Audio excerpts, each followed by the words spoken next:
All right, I am starting to put together my full Metal Fabworks JK inner fender liners. I've got my driver's side over here, the two pieces, and my passenger side over here. He sends you these backing plates, let me get that you can put behind, I don't have it exactly centered, behind the logo. And then you put the mesh screen behind that. And that way you can really see the logo. You don't have to use them, but you can, and I am going to. He sends this very sticky foam that you put on the back side, so the mesh gets sandwiched between the fender, inner fender, and the mesh. So you put it on the back side that will hit the mesh. And then this goes on the front to go underneath where the logo is CNC'd out.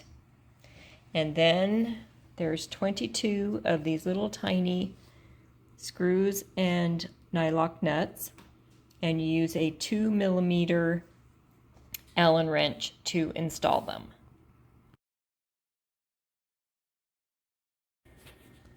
All right, I have one of these on. It looks really nice.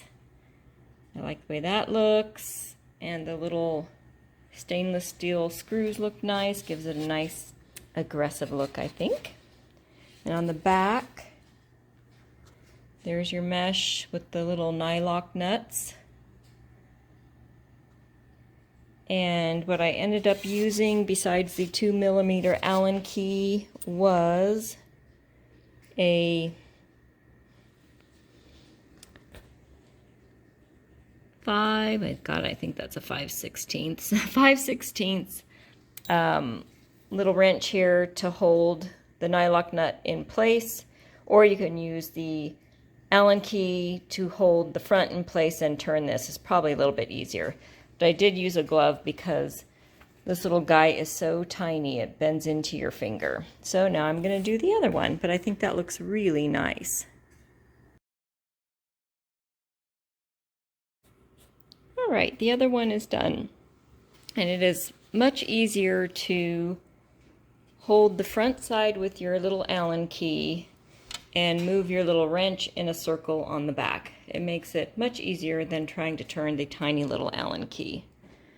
So that is what I did on this one, and so that's it.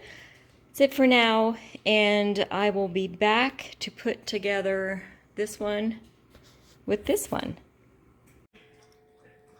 All right, I have both sides put together. They are ready to be installed, and I will let you know, originally I had them on backwards. Yes, I did. This is the passenger side, and I had it so that tab there was facing the wrong way, and I looked at the directions and I thought something isn't working here, so I had to undo them, which of course I put blue Loctite on those two nuts, but it wasn't that hard to do. So I had to redo them and line it up. But anyways, they are done and ready to be installed.